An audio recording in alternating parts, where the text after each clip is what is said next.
Hello everyone, welcome to एपिसन tutorials. आज से हम शुरू करने जा रहे हैं English speaking course for beginners. ये कोर्स उन लोगों के लिए है जो इंग्लिश शुरू से सीखना चाहते हैं। शुरू से मेरा मतलब है वो लोग जो इंग्लिश सुन तो सकते हैं, समझ भी सकते हैं, बट उनको इंग्लिश बोलने में दिक्कत होती है। इस कोर्स के ज़रिए हम step by step her process को फॉलो करेंगे जिसकी मदद से आप इंग्लिश बोलना अच्छे से सीख सकें। मेरी सभी से रिक्वेस्ट है कि इस वीडियो को, इस कोर्स को अपने उन फ्रेंड्स के साथ शेयर करें जो इंग्लिश शुरू से सीखना चाहते हैं। It is said that knowledge is enhanced with sharing. तो इस नॉलेज को सबके साथ शेयर कीजिए और एक दूसरे की ग्रोथ में हेल्प कीजिए। आज हमारी फर्स्ट क्लास है इस कोर्स की और हम इसमें कवर करेंगे बिल्कुल basic simple English sentence structure. For example, her name is Priya, she is a girl, she is a tennis player. I am Anjali, I am a teacher. All these are the examples of simple English sentence. In sentences में कोई भी verb की form नहीं use हो रही, हम simply helping verbs का use कर रहे हैं is, am, are, was, were। तो English में basic sentence structure कैसे होता है?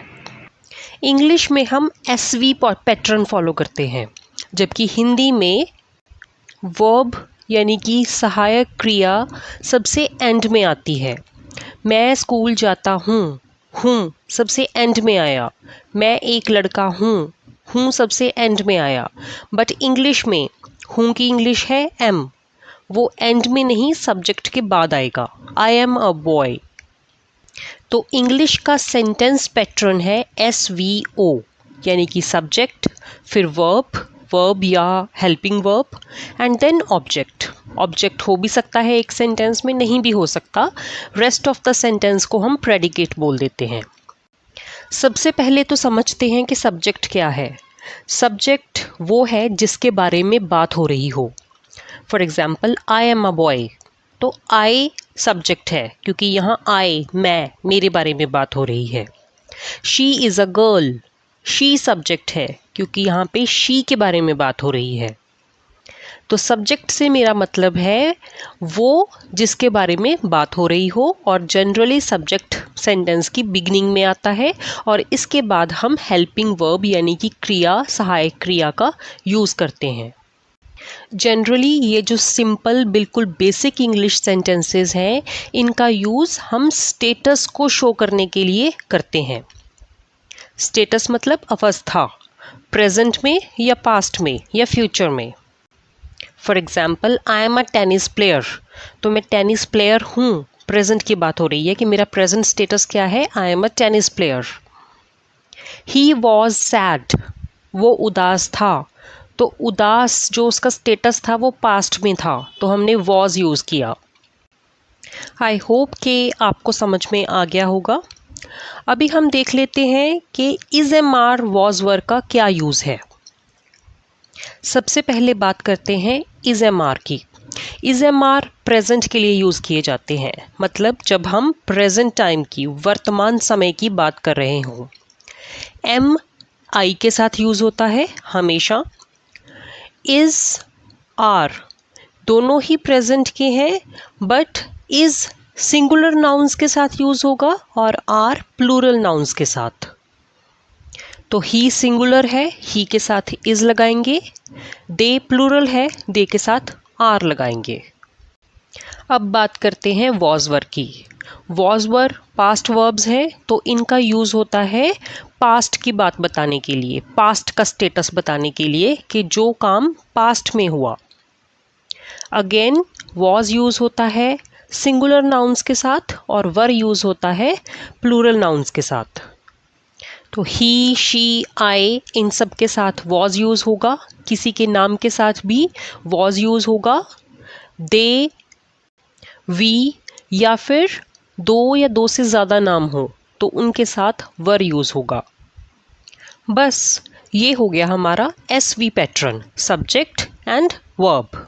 इसके बाद आपका जो भी बाकी का सेंटेंस है आप वो लगा सकते हैं और हमारा basic English sentence structure ready है। इस स्ट्रक्चर को यूज़ करके आप बहुत अच्छे से इंग्लिश बोलना शुरू कर सकते हो। अगर आपने ये बेसिक स्ट्रक्चर सीख लिया तो इट मीन्स आपने 30% इंग्लिश स्पोकन सीख लिया। चलिए आज इसी सेंटेंस स्ट्रक्चर को यूज़ करके अपनी इंट्रोडक्शन देना सीखते हैं। My name is Anjali Singla और I am Anjali Singla. I am MA B.Ed. I am a teacher. I am fond of reading books. I am thankful to God for this beautiful life. Thank you. तो देखा आपने, इस basic sentence structure को use करके हमने कितनी अच्छी English बोलनी शुरू कर दी है फ्रॉम द डे 1। तो अब आपके पास पूरा एक वीक है, पूरा एक हफ्ता, जिसमें आप इस सेंटेंस स्ट्रक्चर की प्रैक्टिस कर सकते हो और ज़्यादा से ज़्यादा सेंटेंसेस जो हैं वो हिंदी से इंग्लिश में ट्रांसलेट कर सकते हो। नेक्स्ट वीक में मैं नेक्स्ट क्लास शुरू करूँगी जिसमें हम थोड़े से एडवांस्ड इंग्लिश स्ट्रक्चर की बात करेंगे, जिसमें हम टेंसेस का यूज़ करेंगे। प्लीज़ रिमेंबर कि हमारा ज़्यादा फोकस इंग्लिश स्पीकिंग पे होना चाहिए। अगर आपने स्पीकिंग सीख ली, ग्रामर जो है वो बाद में अपने आप इम्प्रूव होती रहेगी। बट किसी भी लैंग्वेज को एक्वायर करने में सबसे पहला स्किल जो है that is listening and then speaking. तो ज़्यादा से ज़्यादा इंग्लिश सुनिए और उसको बोलने की कोशिश कीजिए। जितना आप सुनेंगे और जितना आप बोलेंगे उतना ही ज़्यादा उस लैंग्वेज की टेक्निकलिटीज़ को आप समझ पाएंगे। तो ग्रामर पे बहुत ज़्यादा ज़ोर नहीं देना, ग्रामर को समझना है बट बहुत ज़्यादा उस पे ज़ोर नहीं देना, आपने ज़ोर स्पीकिंग पे देना है। लास्ट में मैं आपको एक लिस्ट दे रही हूँ जिसमें मैंने आज के बेसिक इंग्लिश सेंटेंस स्ट्रक्चर को यूज़ करके कुछ सेंटेंसेस को फ्रेम किया है। ये वो सेंटेंसेस हैं जो आपकी डे टू डे लाइफ में काम आ सकते हैं। इन सेंटेंसेस को बार बार पढ़िए। बार बार से मेरा मतलब है you need to repeat them by some 100 और 200 टाइम्स, ताकि वो आपकी टंग पे चढ़ जाएं और आप उनमें फ्लुएंट हो सके। बाकी अगर आपको सेंटेंस स्ट्रक्चर समझ में आ गया है तो आप जितने मर्ज़ी उतने सेंटेंसेस जो हैं वो इंग्लिश में बना सकते हैं। सो आज क्लास 1 में जो भी सीखा उसकी प्रैक्टिस कीजिए। आपके पास पूरे 7 दिन हैं और नेक्स्ट क्लास में हम थोड़े से एडवांस्ड स्ट्रक्चर पे बात करेंगे। इस वीडियो को ज़्यादा से ज़्यादा शेयर कीजिए अपने उन फ्रेंड्स के साथ, उन फैमिली मेम्बर्स के साथ जो इंग्लिश को शुरू से सीखना चाहते हैं।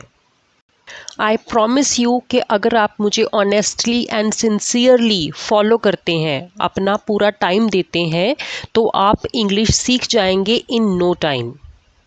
और अब जाने से पहले चैनल को सब्सक्राइब कर दीजिए और बेल आइकन पे क्लिक कर दीजिए ताकि जब भी मेरी नेक्स्ट क्लास आ जाए तो आपको उसका पता चल जाए। ये वीडियो आपको कैसा लगा और आपको और किस तरह की हेल्प चाहिए मुझसे, मुझे मैसेज करके कमेंट बॉक्स में ज़रूर बताएं। वीडियो को लाइक करें। Thank you so much.